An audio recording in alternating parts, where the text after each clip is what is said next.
열심히 쓴 건 알겠는데 말이야. 편집장은 그렇게 말하며 들고 있던 종이 뭉치를 내려놓았다. 이걸 소설이라고 쓴 건가? 초등학생이 써도 이것보다는 이런 걸로는 어림도 없어. 딱 옛날 B급, 딱 그 수준의 공포소설이야. 엄청난 시간과 노력을 들인 내 작품이 마음에 들지 않는 모양이었다. 생각과는 전혀 다른 반응에 난 편집장을 보며 말했다. 리얼함을 최대한 살려서 쓴 작품입니다. 실화를 바탕으로 한 거라고요. 편집장은 코웃음 치며 말을 이어갔다. 어디서 뭘 주워들었는지 몰라도 이건 완전히 잘못된 거야. 20년 전이면 또 모를까. 요즘 이런 시나리오가 어디 있나? 필요 이상으로 잔인하고 전개되는 방식도 구식인데다 특별한 임팩트도 안 보이는데. 편집장은 의자에 몸을 기대며 말을 이었다. 게다가 내용은 또 그게 뭐야? 수십 명의 사람들을 터막낸 살인범이 고통스러워한다. 그리고 눈물을 보이며 후회를 한다. 이게 무슨 공포소설이야? 이건 공포소설 따위가 아니야. 그냥 싸구려 심파극이지. 그 말에 난 고개를 떨구며 한숨과 함께 편집장에게 말했다. 살인자의 입장에서 그들의 고뇌와 고통을 표현했습니다. 현실적으로 그들의 내면을 고스란히 담아낸 거라고요. 편집장은 잠시간 침묵하더니 나지막한 목소리로 말했다. 자네 말이야. 사람 죽여본 적 있나? 그 말에 난 움찔거리며 입을 꾹 닫았다. 편집장은 비웃음이 가득한 얼굴로 말을 이어갔다. 살인자 근처에도 못 가본 사람이 잘도 그들의 생각을 알겠구만. 어설프게 살인자들을 이해한다고 생각하지 마. 살인자들에게 말이야, 그따위 감성팔이는 필요가 없어. 난 반박하려 입을 열었다가 이내 고개를 젓고는 자리를 박차고 일어났다.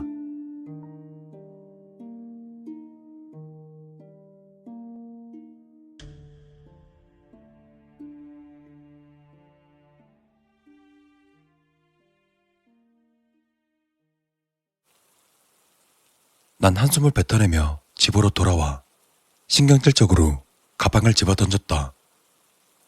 이번엔 특히나 더 공을 들였는데 쓰레기 취급받다니 화가 치밀어 올라왔다.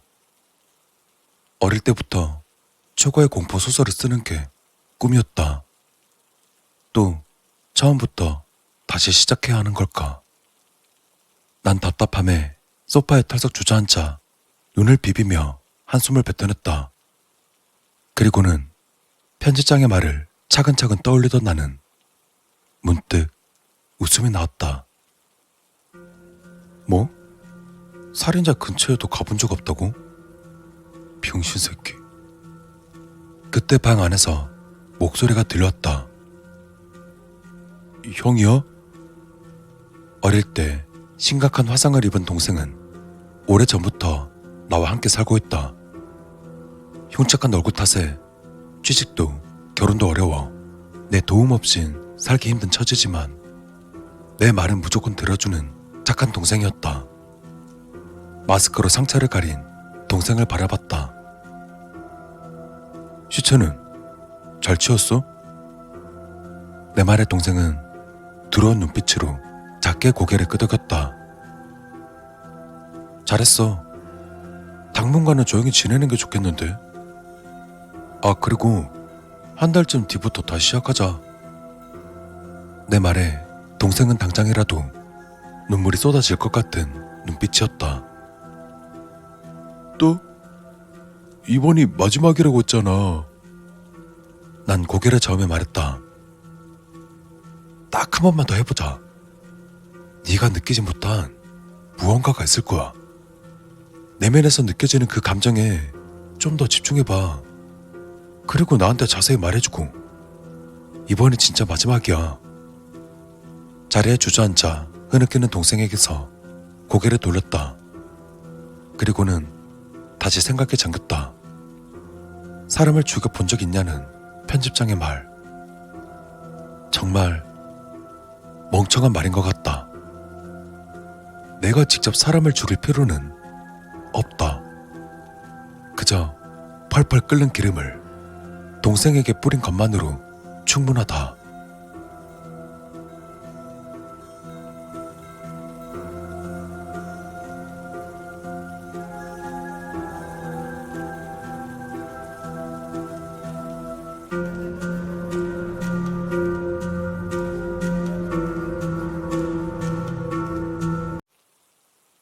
나아질 거라는 희망으로 하루하루 지옥 같은 삶을 살아가시길.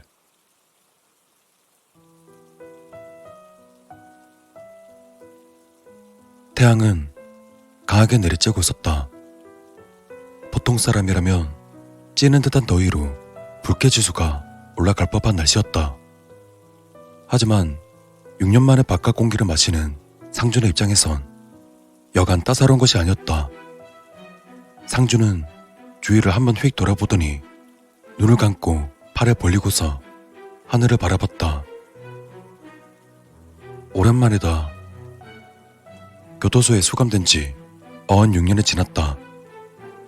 그는 모범수로 수감 생활을 마치고 집으로 돌아갈 집에 중이었다.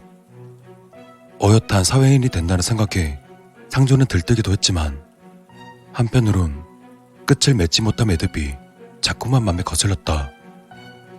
그는 퇴소하면서 받은 자신의 물품 중에서 양복 안주머니로 고이 넣어두었던 무언가를 손끝으로 쓰다듬었다. 어이, 이보슈! 상준이 뒤를 돌아보았다. 그곳엔 70 남짓 해보이는 노인이 불편한 다리를 바삐 놀리며 상준을 향해 걸어오고 있었다. 노인이 들고 있는 보따리와 수척한 얼굴, 그 역시 수감 생활을 막 끝마치고 나온 사람이라는 걸 여지없이 보여주고 있었다. 무슨 일이신가요? 상준은 최대한 공손하게 노인에게 말했다. 혹시 그 자네도 찾아오는 가족이 없어서 셔틀버스로 서울까지 가는 젊은인가? 노인의 말에 상준의 눈썹이 약간 흔들렸다. 잊고 있었던 사회에서의 기억이 떠오르는 듯했다. 상준은 잠시 멍하니 노인을 쳐다보았다.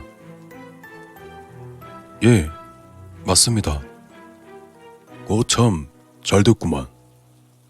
그래, 내가 보다시피 눈이 잘 안 보여서 말이야. 셔틀버스까지 같이 가주면 안 되겠나? 처음 보는 노인과의 동행이 마음에 들지 않는 상준이었지만 찌는 더위와 막막한 현실 앞에서 잠시라도 말동무를 얻는 것이 나쁘진 않겠다고 생각했다. 뭐 나쁠 건 없죠. 고맙네, 젊은이. 상준은 이내 노인 쪽으로 뚜벅뚜벅 걸어갔다. 그는 노인에게 걸어가면서 자신의 왼 팔뚝을 쓰다듬었다. 노인은 그런 상준을 고맙다는 듯이 쳐다보고 있었다. 그 눈빛이 싫지 않은 상준이었다.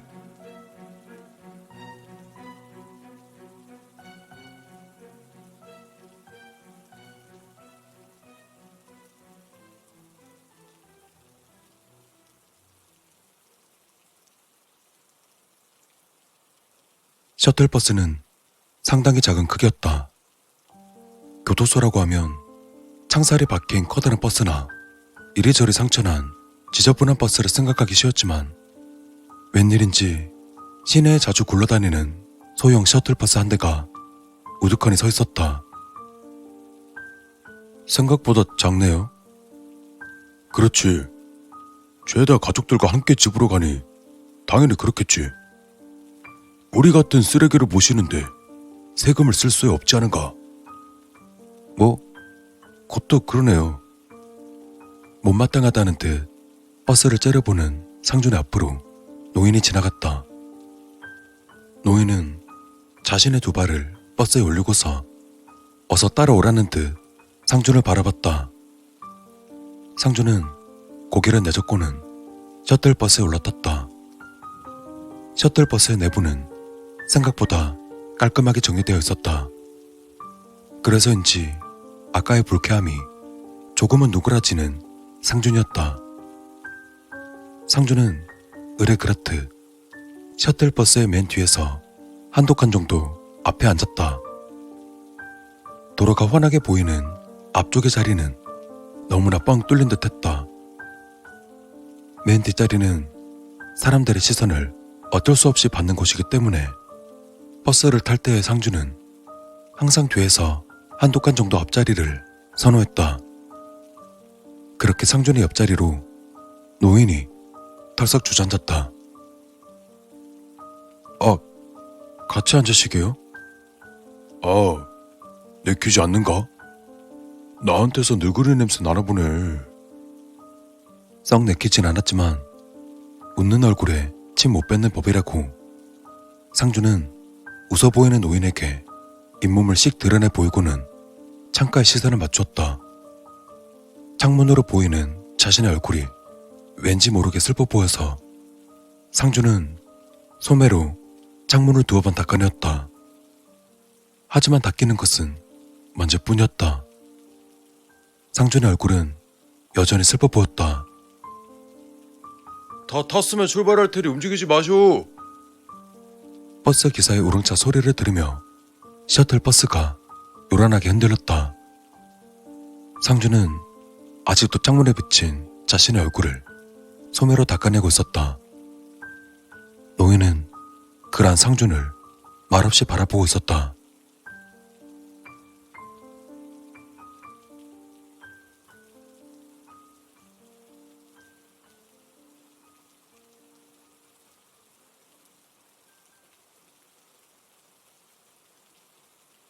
버스가 출발한 지 30분이 지나도록 상준과 노인 사이에는 아무 말도 오가지 않았다. 상준이 창문 쪽으로 고개를 돌리고 있던 탓도 있었겠지만 무엇보다 노인이 멀미를 하는 듯 했기 때문이다. 저기, 참 말하기 미안한데 내가 멀미가 좀 심해서 말이야. 자네, 앞쪽으로 옮기면 안 되겠나? 네? 상준은 기가 찰 노릇이었다. 마치 이 노인은 상준을 자신의 보호자라고 생각하는 듯했다. 상준은 거절하려고 입을 떼었지만 자신의 소매를 붙잡고 있는 노인을 보니 돌아가신 자신의 어머니가 생각나 선뜻 거절하지 못하고 있었다. 그러다 상준이가 거절할 마음이 없다는 걸 알아챘는지 노인은 자신의 짐을 한 손에 들고서 상준을 잡아 끌었다. 어쩔 수 없이 자리를 옮기는 상준이었다. 거기들, 차 운전하는데 돌아다니지 마쇼. 그거 다치면 괜히 나만 복잡하니까. 이봐요, 기사 양반. 버스 기사에게 욱하는 상준을 말리는 노인이었다. 그러한 노인을 바라보며 상준은 피식 웃고는 자리에 앉았다. 노인은 멀미가 조금 가라앉았는지 이내 말을 하기 시작했다. 그 청년은 이름이 뭔가? 심상준이라고 합니다. 좋은 이름이군. 실례가 안 된다면 조남을 여쭤봐도 되겠습니까? 조남이라니. 교도소 나온 게 무슨 자랑이라고. 내 이름은 장준할세. 친근한 이름이네요. 그렇게 생각해주면 이 늙은이야 고맙지. 그리고 찾아온 잠시간의 정적. 정적을 깬 건 노인의 난데없는 질문이었다. 자칫하면 상대의 기분을 상하게 할 수 있는 질문이었지만 노인의 인자한 웃음은 그런 기분마저 달아나게 만들기 충분해 보였다. 자네는 무슨 일로 교도소에 왔는가? 아이고, 뭐 말하기 곤란하면 안 해도 돼. 말하기 부끄러운가 보이. 뭐 자랑스러운 일은 아니지. 그렇다면 내 이야기라도 들어볼 텐가? 어르신의 이야기요? 난 살인죄로 교도소에 들어오게 되었네. 무기징역을 선고받고 죽을 때까지 감옥에 있어야 했지만 부끄럽게 윗사람들이 모범수로 석방해 주었다네. 살인이라는 단어에 상준의 눈썹이 실룩거렸다. 그러한 상준의 모습에도 아랑곳하지 않고 노인은 말을 이어나갔다. 아마 20년 전쯤이었을 거야. 그때는 정말 살기가 어려웠지. 사업에 여러 번 실패하고 망도동을 전전하며 겨우 입에 풀칠만 하고 있었지. 그때야 모두 살기 어려울 때였으니 특별히 나만 유난 떨 거 없었지만 그때는 세상이 나만 버린 것 같아서 기분이 좋지 않았다네. 하루 벌어서 술값으로 날리다 보니 주변엔 가져갈 돈이 없었고 그런 나를 사랑해줄 여자는 어디도 없었지. 이혼을 하게 되었다네. 벼락을 맞는 것 같았지. 노인의 말을 듣고 있던 상준은 흠칫 놀랐다. 70쯤 되어 보이는 외모와 다르게 노인은 이제 겨우 50이 넘은 자신의 아버지의 뻘 때는 사람이었기 때문이다. 하지만 상준은 그러한 기색을 내비치지 않고 노인을 바라보았다. 그러한 상준을 바라보며 씩 웃던 노인이 다시 말을 이었다. 그러던 어느 날이었지. 길을 걸어가는데 웬 술 취한 청년이 자신의 집으로 들어가는 게 눈에 보이는 것이 아니겠나. 그런데 술에 많이 취했는지 문을 못 열더라고. 처음엔 순수하게 도와주려고 가서 문을 열어주었지. 그런데 슬쩍 보이는 거실의 풍경이 그래, 부자였지. 아니, 솔직히 부자인지는 모르겠네만 나보다 부유한 건 확실해 보였네. 거실에 커다란 그림도 한 점 걸려 있었고 그때는 흔하지 않던 커다란 대형 테레비까지 있었으니 말일세. 사람의 마음이란 것이 참 간사하더군. 도와주려고 접근한 것이 도리어 악랄한 마음으로 변해버린 거지. 난 술 취한 청년의 뒤통수를 옆에 있던 도자기로 사정없이 내리쳐서 문을 닫고 거실로 들어갔다네. 그리고는 여기저기 마구 뒤졌지. 솔직히 지금 생각도 잘 나지 않네. 귀신에 홀린 느낌이랄까. 뭘 어떻게 뒤지고 털었는지 기억도 안 나는데 다음날에 난 작은 월세방을 마련할 수 있었지. 대단하지 않은가? 몇 년 동안 막노동을 전전해도 얻지 못한 내 집을 그런 추악한 짓 한 번으로 마련했어. 물리칠 수 없었지. 그 더러운 유혹을. 노인은 말을 끊고 자신의 보따리를 어루만지기 시작했다. 그곳엔 직사각형의 무언가가 툭 튀어나와 있었는데 노인은 연신 그것을 쓰다듬으며 마음을 진정시키는 것 같았다. 상준은 그것이 무엇인지 물어보려고 했지만 노인이 다시 말을 잇는 바람에 그만두고 말았다. 그렇게 나는 빈지 만취자들을 골라서 강도짓을 했다네. 물론 걸리진 않았지. 벌이도 시원찮았어. 처음에 그 한탕을 다시 맛볼 수 없었지. 사람의 욕심이란 건 정말 무서워. 처음에는 두려워서 술에 잔뜩 취한 사람의 빈집들만 털었는데 다시 한번 그때의 그 희열을 느껴보고 싶다는 욕심이 화를 불러일으켰어. 그래, 강도짓을 제대로 한 건 했지. 며칠간 수사 끝에 집을 물색하고 행동 패턴을 조사했네. 그곳엔 과부 하나와 꼬마아이가 살고 있었지. 더할 나위 없었네. 여자와 꼬마를 제압하기엔 정말 쉬운 조합이 아니겠는가. 그리고 문제의 그날 밤 조용히 그 집의 담을 넘어서 현관을 따서 조용히 들어갔어. 그리고 내 예상대로 자고 있었다네. 웬만하면 소동을 만들고 싶지 않았기 때문에 난 조용히 집을 뒤지고 돈 될 만한 것을 챙기기 시작했지. 그런데 문제가 생긴 거야. 그 집에 살던 꼬마아이가 화장실을 가던 도중 나를 발견했지. 꼬마는 무서워서 오줌을 질질 싸더군. 난 냈다 달려가 가지고 있던 칼의 손잡이로 꼬마의 얼굴을 후려쳤네. 꼬마는 나가 떨어지면서 소리를 질렀고 그때 어미가 깨고 말았지. 내가 생각했던 최악의 시나리오가 펼쳐졌지. 노인의 얼굴은 점점 굳어가고 있었다.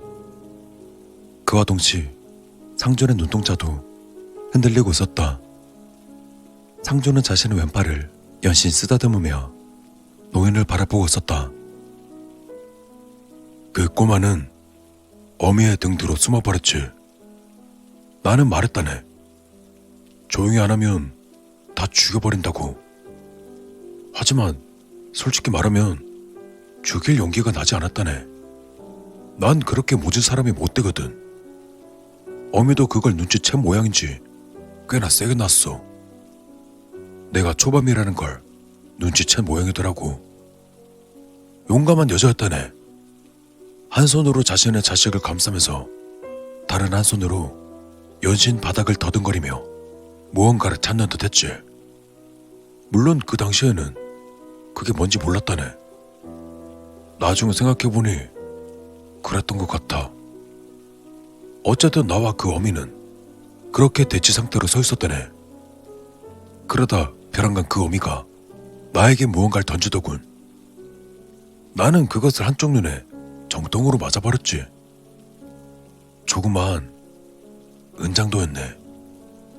내 눈에서는 피가 철철 흐르고 그러한 피가 내 눈에 들어가자 세상이 온통 붉은 빛깔로 물들더군. 흥분하기에 딱 좋은 분위기였지. 그러다 내가 정신을 차렸을 땐 그 어미는 수백 군데의 구멍이 뚫려 붉은 액체를 콸콸 쏟아내고 있었다네. 돌이킬 수 없게 되어버린 거야. 어쩔 수 없었지.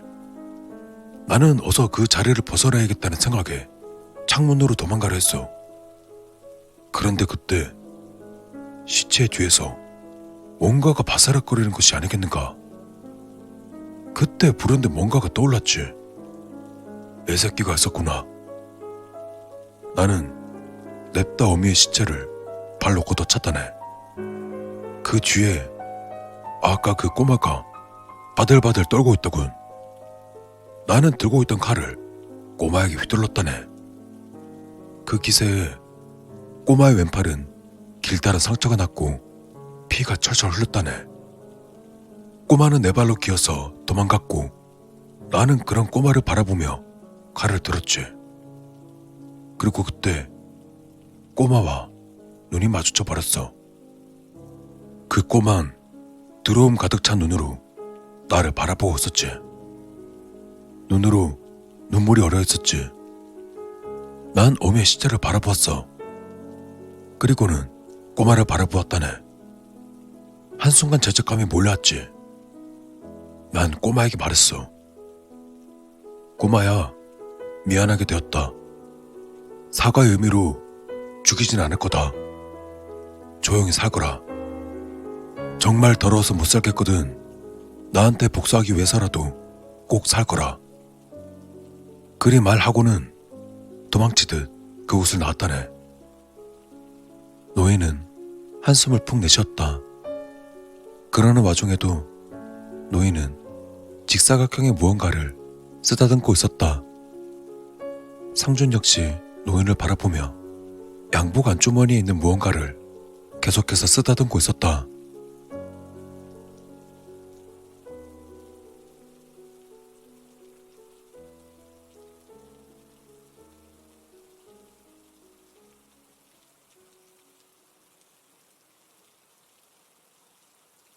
휴게소에 도착했으니 볼일 보고 좀 쉬다 오슈. 1시간 정도 뒤에 출발하니까 늦지 마요. 버스 기사의 목소리에 승객들은 제각기 갈 길을 가려고 버스에서 하차했다. 노인처럼 보이던 준하와 상준 역시 버스에서 내렸다. 그들은 각자 화장실을 갔다 와서는 식품 코너로 향했다. 준하는 자신의 고해 성사가 계속 마음에 걸렸는지 연신 바닥만을 보고 있었고 상주는 그런 준하를 보며 가슴을 어루만지기에 급급했다. 식품 코너에 도착한 뒤 그들은 각자 먹을 것을 시키고는 야외 벤치에 걸터 앉았다. 그리고는 몇 분간 아무 말 없이 자신들이 시킨 음식을 꾸역꾸역 입에 넣기 시작했다. 그러한 고요를 깬 것은 다름 아닌 상준이었다. 저는 강도상으로 잡혀왔습니다. 상준의 말에 노인이 흠칫하는 듯했다. 아마 자신과 비슷한 재질에 놀랐을 것이다. 상준은 그러한 노인을 바라보지 않은 채 자신의 말을 이어나갔다. 부유한 환경에서 자란 제 인생은 부모님이 이혼하고 그 뒤로 꼬이기 시작했습니다. 집은 점점 작아졌고 옷은 점점 허름해져 갔습니다. 하지만 어머니는 그 빌어먹을 허세심 때문에 항상 집은 삐까뻔쩍하게 꾸며두셨습니다. 전 그러한 어머니가 못마땅했지만 마땅히 의지할 곳도 없으니 그냥 넘어갔습니다. 그러던 어머니가 돌아가시니까 저는 살 길이 막막해졌습니다. 그리고 전 고아원에 보내졌습니다. 전 그곳에서 적응하지 못했습니다. 결국 13살이 되었을 때 고아원을 도망쳐 나왔습니다. 그렇게 지하철역을 전전하며 살아가다가 앵벌의 단체에 잡혀 들어가게 되었습니다. 그곳에서 정말 개처럼 부려지며 돈을 상납해야만 했습니다. 근데 저에게 떨어지는 몫은 하루치의 양식과 오포가 다였습니다. 그래도 죽이진 않으니까 멍청하게 다행이라고 생각했습니다. 하지만 영감님 말대로 죄송합니다. 아저씨 말대로 사람이란 게 참 간사하더라고요. 매일매일 돈은 수십만 원씩 버는데 나한테 떨어지는 게 한 푼도 없다는 사실이 저를 조금씩 자극했습니다. 그러다 결국 전 앵벌이한 돈을 다 들고서 튀어버렸습니다. 그리고 그 돈으로 먼 타행까지 이동해왔습니다. 그리고는 한 가지 목표를 이루기 위해서 개같이 벌어먹고 살았습니다. 강도질도 서슴지 않았고 절도, 강간, 사기 안 한 게 없었습니다. 그러면서 제 목표로 잊지 않으려 단 한 가지 물건을 제 품에 소중히 지니고 다녔습니다. 상주는 품속에 들어있던 무언가를 꺼내 준하에게 보여주었다. 그 작은 무언가는 비단에 돌돌 말려있어 뭔진 알 수 없었지만 비단의 고풍스러움과 맞물려 귀해 보이는 인상을 주기에 충분했다. 준하는 무표정한 표정으로 그 물건을 빤히 쳐다보고 있었고 그러한 준하를 바라보는 상준의 얼굴은 차갑기만 했다. 저도 그렇게 살다가 결국 잡혀왔고 모범수로 이번에 풀려나게 되었습니다. 사실 막막한 이 세상을 어떻게 살아가야 하는지에 대한 생각은 한 번도 해보지 않았습니다. 솔직히 말씀드리면 제가 가지고 있는 하나의 목표를 이루기만 한다면 죽어도 여한이 없다고, 아니 그냥 죽어버릴까 생각 중입니다. 정가자라는 꼬리표에 어떻게 입에 풀칠하고 살겠습니까? 상준은 한숨을 푹 내쉬었다. 그러한 상준을 바라보는 준하의 표정 역시 좋지 않았다. 내심 같은 처제를 공감하는 느낌이었다. 맞다. 이제 시간도 다 된 것 같은데 어서 버스로 가야겠네요. 상준이 몸을 일으켰다.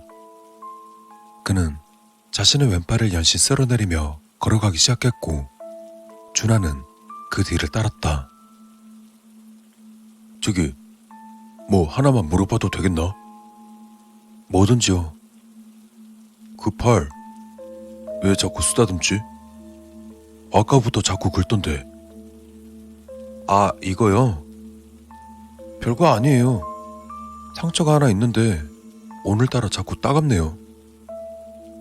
상주는 준하를 향해 씩 웃어 보이고는 버스를 향해 걸어갔다. 그러한 상준을 쳐다보는 준하의 눈빛이 미묘하게 흔들리기 시작했다.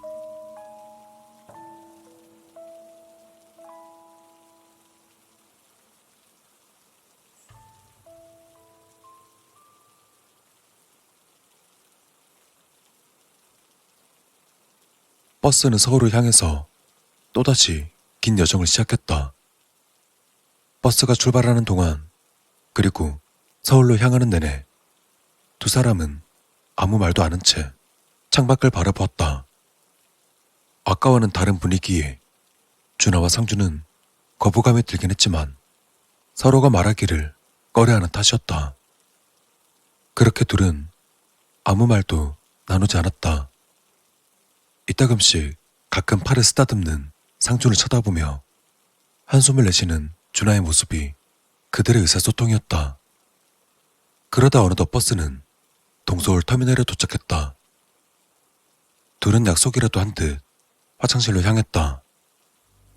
그날따라 화장실에 사람이 없었다. 개미새끼 한 마리도 보이지 않았다. 화장실의 풍경을 바라보는 준하의 얼굴은 굳어졌고 반대로 상준의 표정은 한결 가벼운 듯 풀어졌다. 둘은 아무 말 없이 소변을 보았다. 준하가 먼저 세면대로 향했다. 그러한 준하의 뒤를 바라보며 상준은 가슴에 고이 모셔두었던 무언가를 비단에서 풀어헤쳤다. 그곳에는 반짝거리며 빛이 나는 조그마한 무언가가 들려졌다. 상준은 그것을 꺼내 왼손에 쥐고는 준하의 뒤로 다가섰다. 그러한 상준의 행동을 모르는지 준하는 연신 세면대에서 차가운 물을 얼굴에 치댈 뿐이었다. 상준이 그렇게 준하의 뒤에서 왼손을 치켜 올리던 그때 준하가 말했다. 나에겐 딸이 한 명 있다네. 내 보딸이 말했어. 딸아이의 사진이 들어있지. 순간 상준의 손이 멈칫했다. 상준의 내리에 준하의 보따리와 그 안에 쌓여있던 네모난 무언가, 그리고 말을 하는 내내 보따리를 쓰다듬던 준하의 모습이 떠올랐다. 날 기다리고 있을 걸세. 20년 동안 혼자서 힘들었겠지. 날 받아들여 줄지는 의문이네. 하지만 그래도 준하는 어깨를 들썩였다. 상준은 그러한 준하를 물끄러미 바라보았다. 그때 상준의 눈에서는 준하의 어깨가 마지막까지 자신을 보호하려던 어미의 어깨와 겹쳐 보이는 듯 했다. 상준은 왼손을 몇 번 들락날락 하더니 이내 아래로 떨구었다. 상준은 휙 돌아서 화장실에 나섰다. 준하는 그런 상준을 아는지 모르는지 연신 세면대에 얼굴을 묻고 있었다. 사시길 바랍니다. 딸과 함께 죽은 듯 사시길 바랍니다. 무슨 일이 있더라도 꼭 사시고 설사 사는 것이 지옥 같고 똥통에 빠지는 치욕을 겪더라도 꼭 사시길 바랍니다. 하루하루 죽을 것 같은 지옥 속에서 천사들의 천국을 떠올리면서 그렇게 사시길 바랍니다. 나아질 거라는 희망을 품고 죽은 듯이 악착같이 꼭 사시길 바랍니다. 그리고 그 모든 고통을 다 참고 견뎌내시길. 상준은 화장실에 나서며 준하에게 나지막하게 속삭였다. 준하의 어깨가 멈추었다. 상준은 그러한 그를 보며 한숨을 내쉬고는 밖을 나섰다. 상준은 화장실 앞에 있던 쓰레기통으로 자신이 왼손에 쥐고 있던 걸 집어 던졌다. 상준의 손에서 떠나간 무언가는 쓰레기통 외벽을 맞추고는 땅바닥에 떨어져 마찰음을 내었다. 상준은 그것을 물끄러미 바라보았다. 그곳에는 피가 굳었는지 검붉은 얼룩이 새겨져 있는 조그마한 은장도가 떨어져 있었다. 상준은 화장실에서 멀어져 갔다. 멀어지는 상준의 뒤를 준하가 물끄러미 바라보고 있었다. 하늘에는 아스라의 땅거미가 가라앉고 있었다. 벼랑간 불어오는 바람에 상준의 셔츠가 펄럭였다. 상준은 바람을 가리려는 듯 왼손을 자신의 이마에 가져다 대었다. 그 겨를에 상준의 왼소매가 펄럭였다. 그곳에는 길게 칼로 베인 듯한 상처가 자리 잡고 있었다. 하지만 더 이상 그 상처는 쓰라리지 않았다.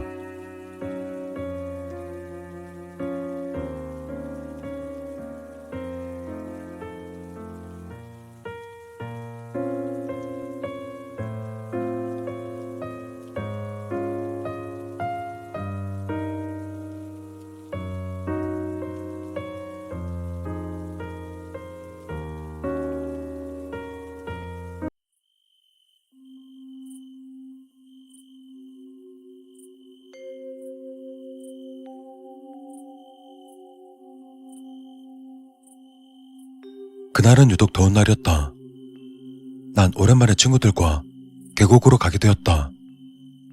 그날 우리가 자리 잡은 곳은 물의 깊이가 허리까지 오는 곳이었는데 조금 위로 올라가면 사람길을 훌쩍 넘길 정도의 깊은 곳도 있었다. 그날처럼 무더운 여름날 계곡에 발을 담그는 게 아닌 수영이 하고 싶으면 종종 그곳을 찾아가 놀곤 했었다.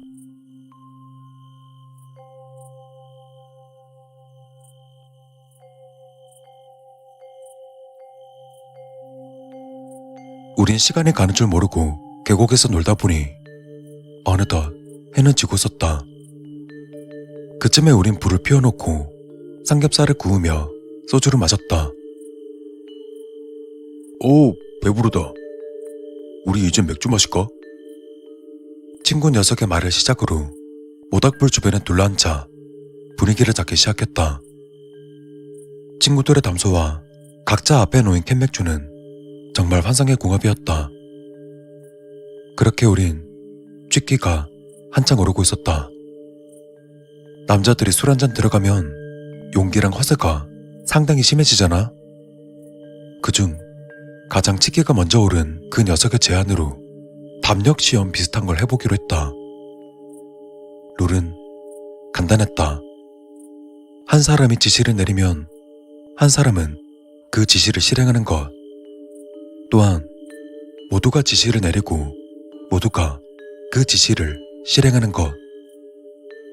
서로 무서운 지령을 내리기 위해 각자 우리들 모두는 생각을 쥐어짜내었다.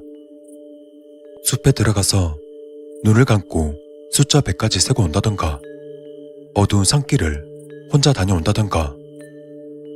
그러다 어느덧 내가 가야 할 차례가 되었다. 헌데 나에게 지시를 내린 친구는 한마디로 미친 또라이 같았다. 한껏 신난 녀석이 내게 말했다. 야, 저 위쪽에 깊은 물 있지? 너 혼자 거기 가서 가장 깊은 물에서 바닥에 있는 돌 하나 집어오는 거야. 할 수 있지? 얼핏 쉬울 것만 같아 보여도 어두운 밤 물에 들어가 본 사람은 알 것이다. 위험한 건 둘째치고 시커먼 물속에 들어가는 건 정말 쉽지가 않다. 물속에 뭐가 있는지 보이지도 않고 소리도 잘 안 들리니까. 어쨌거나 다른 친구들이 다 성공한 것처럼 나도 식은 죽 먹기를 하는 듯 당당히 걸어나갔다.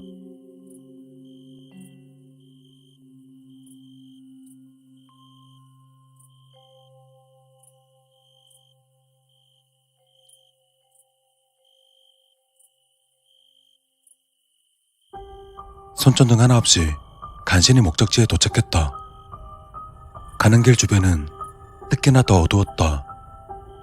또한 그곳을 가다 보니 우리 말고도 놀러온 사람들이 있는지 시끌벅적하긴 했지만 매우 어두운 탓에 분위기는 무서웠다.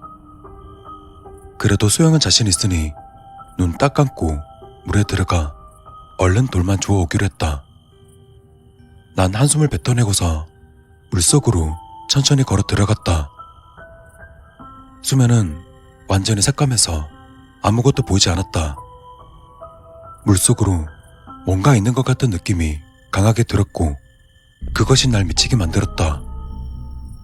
그러다 문득 이런 상상을 하게 되었다. 물속에 잠긴 내 발목을 무언가 확 낚아챌 것 같은? 솔직히 나 혼자 왔기 때문에 물에 젖은 돌을 들고 가도 친구들은 믿었겠지만 내 자존심이 허락하지 않았다. 하지만 이보다 더 솔직하게 말하면 정말 무서웠다. 진짜 들어가기 싫었다. 난 술기운을 빌어 물속으로 들어갔다. 한 발씩 천천히 들어가 계곡의 물이 내 목까지 왔을 때 그때는 좀 망설였다. 막상 머리를 물속에 담그려니 거부감이 확 일었다. 하지만 그것도 잠시. 난 잠깐 망설이다가 후딱 끝내버리자 싶어 숨을 크게 들이쉬고 물속으로 잠수했다. 헌데 어찌된 일인지 막상 들어가니 무서운 건 많이 없어졌다. 난 물속에서 물구나무로 선 자세로 바닥을 더듬었다. 그리고 손에 잡히는 대로 돌 하나를 집어들었다. 난 해냈다는 안도감에 그만 나가려 했다. 하지만 내 앞쪽에서 무언가 검은 형체가 살짝 보였다. 물속은 어두웠지만 주변보다 확실히 까만 무언가. 좀 무서웠지만 호기심이 일어서일까? 아님 술기운 때문이었을까? 조금씩 그쪽으로 헤엄쳐갔다. 그리고 난 그 물속에서 끔찍한 걸 보았다. 씨발, 저게 뭐야? 긴 머리가 사방으로 하늘거리는 웬 여자. 분명 사람은 아닐 것이다. 창백한 피부와 태어나 한 번도 보지 못한 끔찍한 표정으로 자신의 팔을 내 쪽으로 뻗고 있었다. 그리고 불행히도 눈앞에 보이는 것과 너무 가까이 있었기 때문에 그 여자에게 손을 잡혀버렸다. 이상할 정도로 차가운 느낌. 그때 속으로 딱 느낌이었다. 물귀신이구나. 들은 적 있다. 물속에서 사람을 기다리고 있다가 근처로 사람이 다가오면 확 잡아채어 물속으로 끌어들이는 귀신. 놀라서 숨을 들이켰던 탓에 물을 한 바가지 삼켜버렸더니 진짜 그 순간은 패닉에 빠져버렸었다. 그러다 난 여자의 손을 뿌리치려 발악하다가 손에 쥐고 있던 돌이 생각났다. 난 될 때라 되는 식으로 몇 번씩 여자를 향해 돌을 휘둘렀다. 그러다 어느새 난 자유로워졌고 물 밖으로 미친 듯이 빠져나갔다.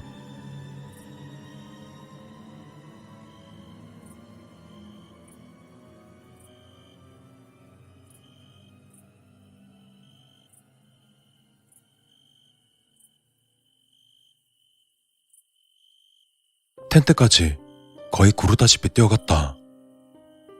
물에 빠진 생쥐골에다 상처와 흙이 범벅인 상태로 뛰어가니 친구들은 재밌어 죽겠다는 듯 마구 웃어댔다.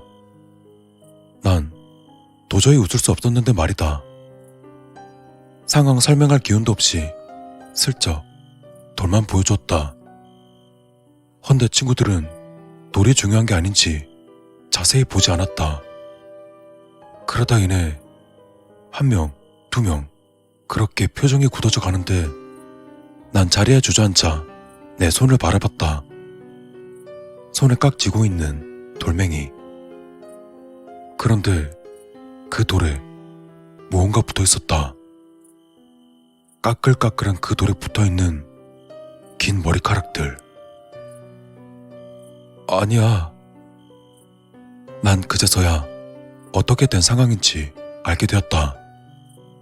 물귀신을 맞는 것보다 더 무서운 건 물에 빠진 여자를 물귀신으로 오인한 상황일 것이다. 그렇다. 조금 전에 내가 보았던 건 물귀신이 아닌 물에 빠져 허우적대는 사람이었고, 그런 그를 물귀신으로 오인해 살려달라고 발버둥치던 그 사람을 죽이고 말았다.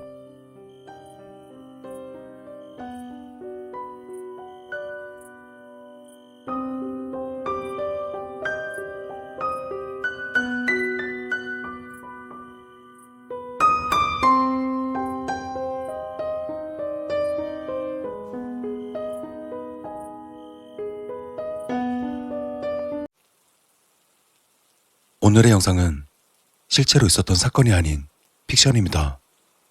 또한 잔인한 묘사가 되어 있어 청취를 원치 않으시는 분들은 오늘의 영상은 건너뛰셔도 좋을 것 같습니다. 실수였다. 실수로 사람을 죽이고 말았다. 처음에는 기절했을 것이라 생각했지만 녀석은 그날 이후 이틀간을 움직이지 않고 있다. 숨도 쉬지 않고 심장도 뛰지 않는다. 의학 지식이 없는 내가 보기에도 녀석의 사망은 분명했다. 난 그저 살짝 밀었을 뿐인데 이렇게 허무하게 죽어버리다니.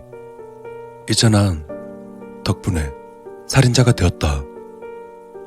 이건 누가 봐도 명백한 실수이기 때문에 사형은 면하겠지만 아마 잡히는 날엔 적어도 10년, 어쩌면 20년 동안을 감옥에서 보내야 할지도 모른다.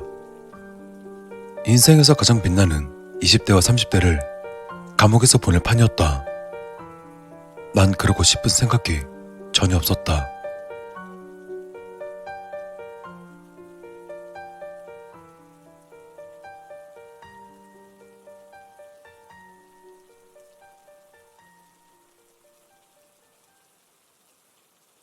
그러다 문득 좋은 생각이 떠올랐다.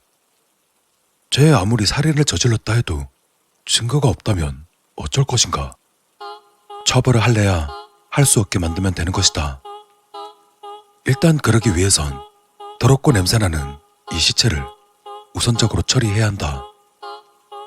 나는 방 안에서 비닐을 깔고 그 위에서 녀석의 사지를 토막내기 시작했다. 처음 해보는 작업이라 꽤 오랜 시간이 걸렸다. 장장 3시간에 걸쳐 완전히 녀석을 토막냈다. 난 고기 덩어리가 된 녀석을 냉장고에 넣어두었다. 내가 기르는 개인 할로윈에게 사료와 함께 섞어서 먹이를 줄 생각이었다. 시베리아 허스키인 녀석의 먹성은 생각보다 좋았다. 적어도 한 달은 먹을 거라던 내 예상보다 훨씬 빠른 일주일 만에 끝내버렸다. 그 안에 몇 번이나 경찰들이 날 찾아왔지만 별다른 특이점이 나오질 않자 간단한 질문만 하고는 그냥 돌아갔다. 낌새로 보니 아직 경찰은 그를 단순 실종 사건으로만 생각하는 것이 틀림없었다. 녀석이 만약 개밥이 되어 똥으로 변해버렸다는 것을 알게 된다면 경찰들이 무슨 표정을 지을지 생각하니 웃음이 터져 나왔다. 뼈조각은 이미 잘 빻아서 하수구에 흘려보냈다. 이것이야말로 진정한 완전 범죄가 아닌가.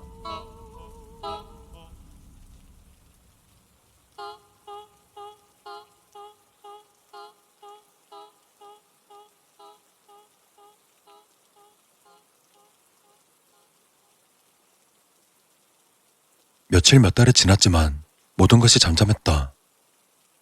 경찰은 고등학교 때에도 몇 번씩 가출한 녀석을 단순 가출로 처리해버렸다. 사람을 죽인 내가 아무런 처벌도 받지 않게 된 것이다. 세상이 이렇게 쉬운 것이었던가.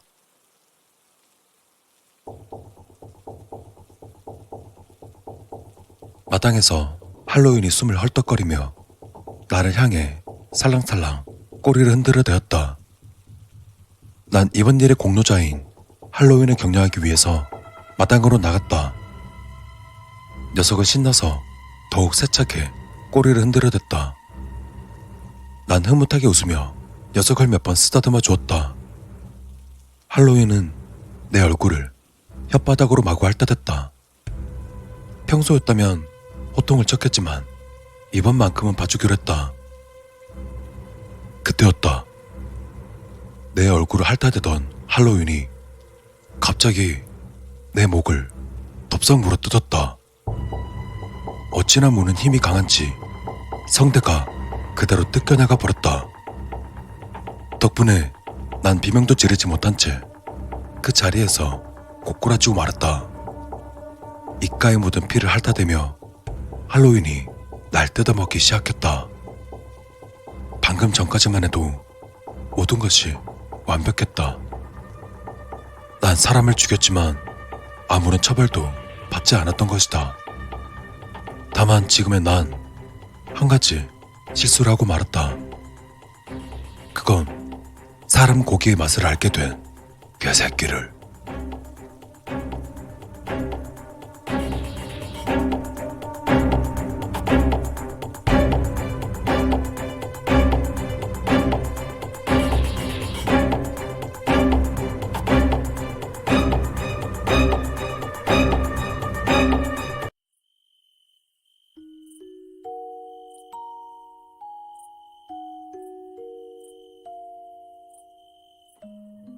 그때가 몇 년 전인지 정확한 기억은 나지 않습니다.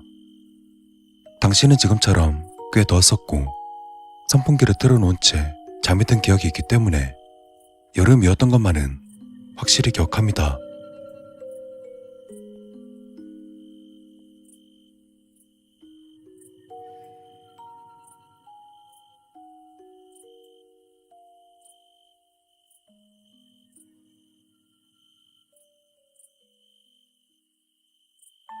전 더우면 잠을 못 자는 체질입니다. 전 잠을 자려고 침대에 누워 있었지만 그날 역시 상당히 더운 날씨였기 때문에 그저 멍하니 누워 천장만 응시한 채 눈만 감고 있었습니다. 그러다 문득 그날 보았던 공포영화가 머릿속에 떠올랐습니다. 하지만 금세 겁에 질려 공포영화를 보았던 걸 후회하고 있었습니다.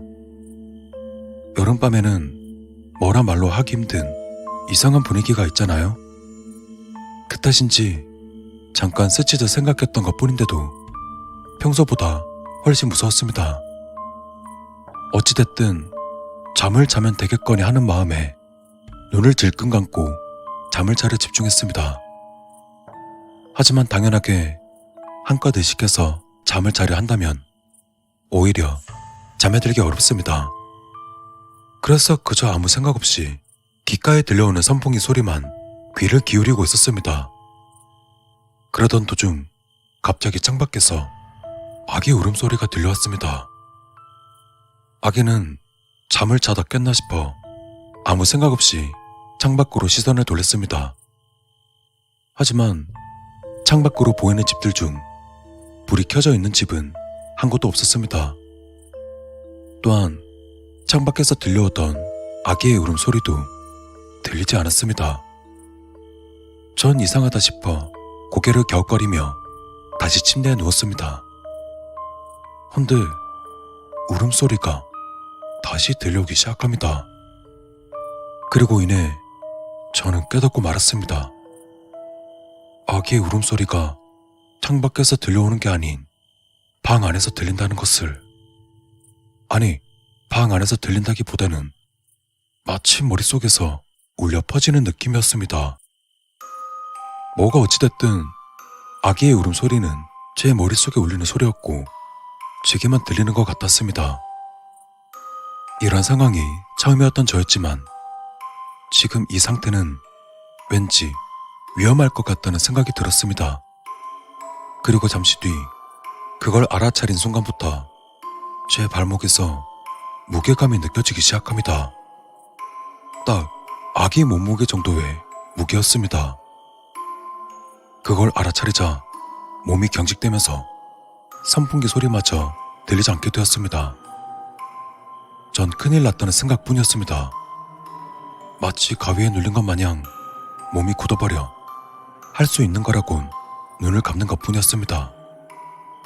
전 마음속으로 어떻게든 사라져 주기만을 바랬습니다. 그러는 사이 아기처럼 느껴지던 무게감은 서서히 제 얼굴 쪽으로 올라옵니다. 당시에 저는 천장을 바라보며 누워있었고 발목에서 얼굴까지 일직선으로 올라오는 게 느껴졌습니다.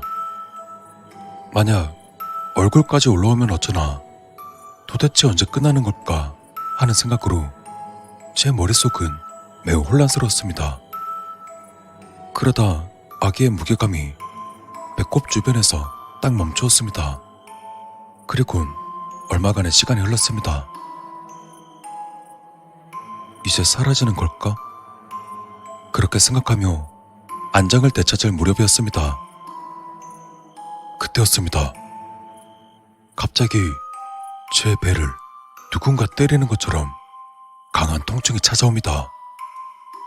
마치 그건 갓난아기가 내 배를 때리는 것 같은. 하지만 아기가 낼 수 있는 수준의 약한 힘이 아니었습니다. 전 고개를 들어보려 했지만 여전히 전 딱딱하게 굳어 있습니다. 저는 어쩌면 좋을지 감이 오지 않았습니다. 차라리 보이는 것이라면 눈을 감고 있으면 된다지만 누군가 날 때린다는 건, 누군가 제 배를 때리는 통증은 계속 이어졌습니다. 그리고 배를 때리는 강도 역시 점점 강해집니다. 그 힘이 점점 강해질수록 아기의 울음소리 역시 같이 커져갑니다. 너무 아팠습니다. 그러다 몇 분의 시간이 흐른 끝에 아기의 무게감, 울음소리, 그리고 배를 때리는 행위 자체는 한순간에 사라졌습니다. 당황스러워 멍하게 있자니 선풍기 소리와 창밖에서 풀벌레 소리가 들렸습니다. 꿈이라도 꾼 건가 싶어 뺨을 때리자 얼굴이 아팠던 기억이 아직도 생생합니다.